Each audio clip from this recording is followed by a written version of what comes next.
ಬಲಿಷ್ಠ ಸುತನ ಪಡೆದು ಫಲಿಸಿದನ್ನ ಸೇವೆಯೊಳು ಒಲಿದು ಬಲಿಷ್ಠ ಸುತನ ಪಡೆದು ಫಲಿಸಿದನ್ನ ಸೇವೆಯೊಲಿದು ನಲಿವಿನಿಂದ ಎಸಗಿ ಬಾಳು ತಿಳುವರಾದು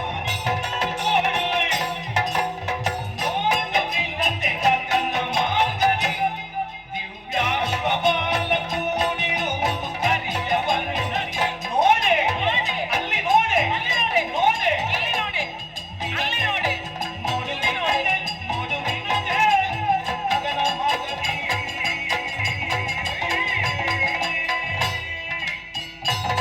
ನೋಡೆ ವಿನತಾ, ನೋಡು ನೋಡು ನೋಡು ನೋಡು ನೋಡು ನೋಡು, ಸರಿಯಾಗಿ ಒಮ್ಮೆ ನೋಡಂತೆ. ಏನು ಏನು ಕಾಣ್ತಾ ಉಂಟು? ಮೇಲೆ ಆಕಾಶ, ಅಯ್ಯೋ, ಅದಾಯ್ತು, ಆಕಾಶ ಎಲ್ಲ ಆಯ್ತು. ಈಗ ನೋಡು, ಮೆರವಣಿಗೆಯನ್ನೊಮ್ಮೆ ನೋಡು. ಮತ್ತೊಮ್ಮೆ ಹೋಗ್ತಾ ಇದ್ದಾರೆ. ಹೋಗ್ತಾ ಇದ್ದಾರೆ. ಹೌದು, ಆ ಕುದುರೆಯನ್ನೊಮ್ಮೆ ನೋಡು. ಕುದುರೆ ಕುದುರೆಯ ಬಣ್ಣ ಯಾವುದು? ಬಿಳಿ. ಕುದುರೆಯ ಬಣ್ಣ ಬಿಳಿ ಅಲ್ವಾ? ಹಾ, ಹೌದಲ್ಲ? ಹೌದು. ಕುದುರೆಯ ಬಾಲ ದಪ್ಪ ಬಾಲ. ಅದರ ಕೇಶದ ಬಣ್ಣ ಯಾವುದು? ಅದು ಕೂಡ B B B B B B B B B B B ಬಿಳಿ ಅಲ್ವಾ? ಕ- ಕ- ಕ- ಕಾಕ ಕ- ಬಿಳಿ ಕ- ಕ- ಬಿಳಿ ಅದು ಕಪ್ಪ. ನಿನಗೆ ಈಗ ಗೊತ್ತಾಯ್ತು ಅದು ಕಪ್ಪ ಅಂತ ಹೇಳಿ. ಆವತ್ತು ವಾದ ಮಾಡಿದ್ದೀನಿ ನನ್ನಲ್ಲಿ, ವಾದ ಮಾಡಿದ್ದೀನಿ. ವಾದದಿ ಫಲದಿ ಹೌದಾ? ವಾದದಿ ಫಲ ಇಲ್ಲಲ್ಲ. ನನ್ನ ಸೌತೆಕಾಯಿ ತಂದಿದ್ದೆ, ನಿನ್ನ ಮಂಗನಕಾಯಿ ತಗೊಂಡು ಬಾ, ನೋಡ್ತೇನೆ ನಾನು ಎಷ್ಟು ದೊಡ್ಡದು ಉಂಟೆ ಎನ್ನುವ ಹಾಗೆ. ನೋಡು, ಮತ್ಸರದಿ ಹೆಳವನ ಅವ್ಯಾದಿ ನೀನು. ಬಲಿಷ್ಠ ಮಗನನ್ನು ಪಡೆದರೂ ಕೂಡ ನಾನೇ ದಿವಸ ನನಗೆ ನೀನು ದಾಸಿ ಆಗುವಳು. ಪಂಥದಲ್ಲಿ ಈಗ ಗೆದ್ದದ್ದು ಯಾರು? ನಾನು. ಆವತ್ತೇ ನೀನು ಒಪ್ಪುತ್ತಿದ್ರೆ, ನನ್ನ ಮಾತಿಗೆ ಬೆಲೆಯನ್ನು ಕೊಡ್ತಿದ್ರೆ ಏನಾಗುತ್ತಿತ್ತು? ಇಲ್ಲ, ನಿನಗೂ ನಿನ್ನ ಸೊಕ್ಕು ಬಿಡ್ಲಿಲ್ಲ. ನಿನ್ನ ಕೋಡನ್ನು ಮುರಿಯುವುದಕ್ಕೆ ಬೇಕಾಗಿಯೇ ನಾನು ಬಂದವಳು. ಆ ಆ ನಿನ್ನ ಮುಖವೇ, ಅಯ್ಯೋ ಪಾಪ ಕಾಣುತ್ತದೆ ನಿನ್ನನ್ನು ನೋಡುವಾಗ. ವಾದ ಮಾಡ್ತೀಯಲ್ಲ ನನ್ನಲ್ಲಿ? ಸಾಧಿಸಿ ತೋರಿಸಿದ್ದೇನೆ ನಾನು ಯಾರು? 1000 ಫಣಿಗಳ ತಾಯಿ ನಾನು. ನಿನ್ನ ಮುಂಭಾಗದಲ್ಲಿ ಸಾಧಿಸಿ ತೋರಿಸಬೇಕೆನ್ನುವಂತಹ ಉದ್ದೇಶದಿಂದಲೇ ನೋಡು. ದೇವ ಹಯದ ಬಾಲ, ಕೇಶ ಕಪ್ಪು, ದಪ್ಪ ಬಾಲ ಕಪ್ಪಾಗಿ ಕಾಣುತ್ತಾ ಉಂಟು. ಇನ್ನು ಮುಂದೆ ನಾಳೆಯಿಂದಲ್ಲ, ಇವತ್ತಿನಿಂದಲೇ ನೀನು ನನ್ನ ತೊಟ್ಟು, ನನ್ನ ದಾಸಿ. ನನ್ನ ದಾಸಿ ಆಗಬೇಕು ನೀನು. ನಾ ಹೇಳಿದಂತಹ ಕೆಲಸವನ್ನು ಮಾಡಬೇಕು. ನಾನೆಂತ ಜನರಿಗೆ ಹೊತ್ತು ತಿರುಗುವುದೆಲ್ಲ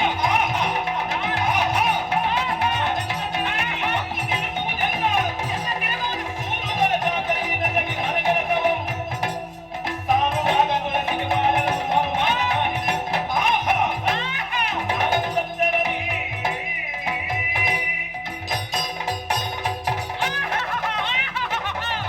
ನಾನೆಂದ ತೆರೆದ ನೀ ಸೂರುಗಳು ಎಂದು ಏನ್ ಮಾಡಬೇಕು? ಹೊತ್ತು ತಿರುಗಬೇಕು. ತ್ರಿಶೂಲ ಏನಾದ್ರೂ ಬೇಕಾ? ಕೊಡ್ತೀಯಾ? ಇನ್ನು ನಿನ್ನ ಸೊಕ್ಕು ಹೋಗ್ಲಿಲ್ಲಲ್ಲ. ತ್ರಿಶೂಲ ನಾನು ಹಿಡಿದಿದ್ದೇನೆ, ನಿನಗೆ ಕೊಡ್ಬೇಕಾ ತ್ರಿಶೂಲ ನಾನು? ತ್ರಿಶೂಲವನ್ನು ಹಿಡಿಯುವಂತ ಹುಚ್ಚು ಇರುವುದು ನಿನಗಲ್ವ? ಇನ್ನು ನೀನು ಹಿಡಿಬೇಕದನ್ನು. ತ್ರಿಶೂಲ ಕೊಡ್ತಾಳಂತೆ ಅವಳು, ತ್ರಿಶೂಲ. ನಾಳೆಯ ದಿವಸ, ನಾಳೆಯಿಂದ ನನ್ನ ಸೂನುಗಳನ್ನು ನನ್ನ ನಿನ್ನ ತಲೆಯಲ್ಲಿ ಹೊತ್ತುಕೊಂಡು ಹೋಗಬೇಕು. ನಾನು ಹೇಳಿದಂತಹ ಕೆಲಸ ಚಾಕರಿಗಳನ್ನು ನೀನು ಮಾಡಬೇಕು. ಹೊತ್ತೊತ್ತಿಗೆ ಊಟ, ಆಮೇಲೆ ಮನೆ ಕೆಲಸ, ಆಮೇಲೆ ನನ್ನದಾದಂತಹ ವಸ್ತ್ರಗಳು, ಮಕ್ಕಳ ವಸ್ತ್ರ, ಪಿಂಡಿ ವಸ್ತ್ರವನ್ನು ಒಗಿಬೇಕು. ಒಂದು ವೇಳೆ ನಾ ಹೇಳಿದಂತಹ ಕೆಲಸಕ್ಕೆ ತಪ್ಪಿದರೆ ಮುಖದಲ್ಲಿರುವಂತಹ, ನಿನ್ನ ಬಾಯಿಯಲ್ಲಿರುವಂತಹ ಹಲ್ಲುಗಳು ಯಾವುದು ಉಳಿಲಿಕ್ಕಿಲ್ಲ. ಹೀಗೆ ಮಾತಾಡ್ಬೇಕು ನೀನು, ಗೊತ್ತಾಯ್ತಲ್ಲ? ಆಮೇಲೆ ಏನ್ ಮಾಡ್ಬೇಕು? ನನ್ನ ಮಕ್ಕಳು ಹಾಲು ಕೇಳ್ತಾರೆ, ಹೊತ್ತೊತ್ತಿಗೆ ಅವರಿಗೆ ಆಹಾರ ಕೊಡಬೇಕು, ಅವರಿಗೆ ಗಾಳಿ ಹಾಕಬೇಕು, ಅವರಿಗೆ ನಿದ್ದೆ ಬಂದ ಮೇಲೆ ನೀರು ನಿದ್ರಿಸಬೇಕು, ನನ್ನ ಕಾಲು ಒತ್ತಬೇಕು, ನನಗೆ ಎಣ್ಣೆ ಹಚ್ಚಬೇಕು, ಸ್ನಾನ ಮಾಡಿಸಬೇಕು, ಪಾತ್ರೆ ತೊಳಿಬೇಕು, ಬಟ್ಟೆ ಒಗೆಯಬೇಕು, ನೆಲ ಒರೆಸಬೇಕು. ನಾವೆಲ್ಲ ಮಲಗಿದ ಮೇಲೆ ನೀನು ಮಲಗಬೇಕು. ನಮಗೆ ತಿರುಗಾಡಬೇಕಂತ ಮನಸ್ಸಾದ್ರೆ ನೀನು ಹೊತ್ತುಕೊಂಡು ತಿರುಗಾಡಬೇಕು. ನಾನು ಹೇಳಿದ ಹಾಗೆ ಮಾಡಬೇಕು. ಒಂದು ವೇಳೆ ನಾನು ಹೇಳಿದ ಕೆಲಸಕ್ಕೆ ತಪ್ಪಿದೆ,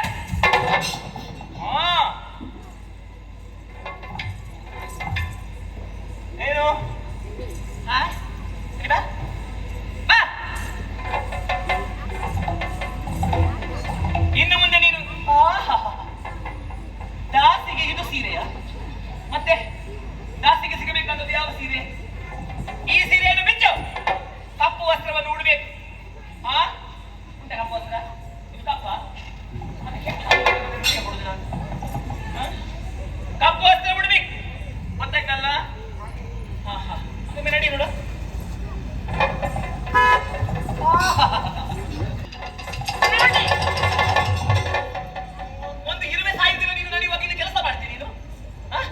ಬೇಗ ಬೇಗ ಬರಬೇಕು, ಮತ್ತೆ ಕಾರಣ ಹೇಳಲಿಕ್ಕಿಲ್ಲ. ನನಗೆ ಅದುಂಟು, ನನಗೆ ಇದುಂಟು, ಬೇಗ ಹೋಗ್ತೀನಿ ಅಂತ ಹೇಳಲಿಕ್ಕಿಲ್ಲ. ಎಲ್ಲ ಮುಗಿಸಿ ಹೋಗ್ಬೇಕು, ಗೊತ್ತಾಯ್ತಲ್ಲ? ಹಾ ಇಲ್ವಾ ಮುಖಕ್ಕೆ ಬಿಸಾಡಿ ಕೆಲಸ ಎಲ್ಲ ಮಾಡಬೇಕು, ಗೊತ್ತಾಯ್ತಲ್ಲ?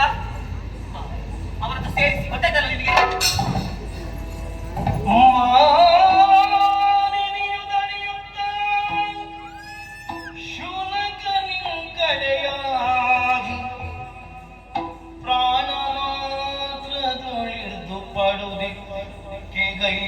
ತರದೆ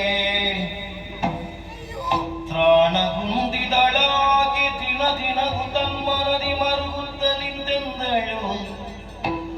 ಹರಿಗೆ ಮಾನವನದಿ ಪರಿದೆ ಪಂಕವಾಡಿ ನಿರತ ಕರ್ತೃವಿನ ಸೇವೆಯಲ್ಲಿ ಇರುವ ಹಾಗಾಯಿತೆ ಅರುಣನ ಶಾಪವು. ಸರಿಯಾಯಿತು ಮುಂದಿನ ಕೈವೇ ವಿಧಿಯನ್ನ ಫಣೆಯೊಳ್ ಬರೆದ ಜ್ಞಾತಕ್ಕೆ ಇದು ಎನ್ನ ಪ್ರಾಚೀನ ಕರ್ಮ. ಉದಿಸಿದ ಸುತನೊಬ್ಬನಧಿಕ ವೀರನು ಕಾಲಿಲ್ಲದವನಾದನು ಚಕ್ರಧರನೇ ಹರಿಗೆ ಮಾಲಮಣನೇ.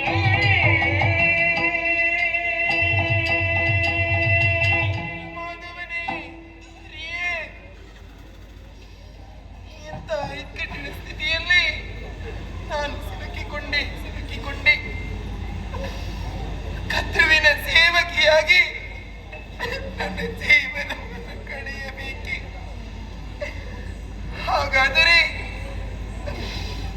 ನನ್ನ ಮಗ ಅರುಣನಿದ್ದಂತಹ ಶಾಪ ಇಲ್ಲಿಗೆ ಫಲಿಸಿತು. ಏನ ಮಾಡಲಿ ನಾನು, ಏನ ಮಾಡಲಿ? ಪರಸ್ಪರ ಜೊತೆಯಾಗಿ ಇದ್ದುಕೊಂಡವರು ನಾವು. ಅಕ್ಕ ತಂಗಿಯರ ನಡುವೆ ಮತ್ಸರ ಎನ್ನುವಂತಹ ಬೀಜವು ಬಿತ್ತಿಕೊಂಡಂತಹ ವೇಳೆಗೆ ನನ್ನನ್ನಿಂದ ಹೀನ ಸ್ಥಿತಿಗೆ ತಂದು ನಿಲ್ಲಿಸಿದೆ. ಪೂರ್ವ ಜನ್ಮದಲ್ಲಿ ಮಾಡಿದಂತಹ ಪಾಪವು ಈ ವಿನತಿಯನ್ನು ಈ ಜನ್ಮದಲ್ಲಿ ಕಾಡುತ್ತಾ ಇದೆ. ಪಡೆದೊಬ್ಬರಂತಹ ಮಗ ಕಾಲಿಲ್ಲದೆ ಅಂಗವೈಕಲ್ಯನಾಗಿ ನನ್ನಿಂದ ದೂರನಾಗಿ ಹೋದ. ಏನು ಮಾಡೋಣ? ಎಲ್ಲವೂ ವಿಧಿ ಬೆರೆದಂತಹ ಲೀಲೆಯಂತೆ. ಸರಿ, ಇನ್ನು ನಾನು ಯೋಚಿಸಬೇಕಾದದ್ದು ಒಂದೇ ವಿಚಾರವನ್ನು. ಇಷ್ಟರವರೆಗೆ ಕಾದು ಕುಳಿತೆ. ನನ್ನವರು ನೀಡಿದಂತಹ ಮತ್ತೊಂದು ಅಣ್ಣವನ್ನಾದರೂ ಸುರಕ್ಷಿತವಾಗಿ ಕಾಪಿಟ್ಟುಕೊಳ್ಳುತ್ತೇನೆ. ಮುಂದೆ ಏನು ನಡೆಯುತ್ತದೆ ಎನ್ನುವಂತಹ ಕಾಲದ ನಿರೀಕ್ಷೆಯಲ್ಲಿ ಇರುತ್ತೇನೆ ನೋಡು.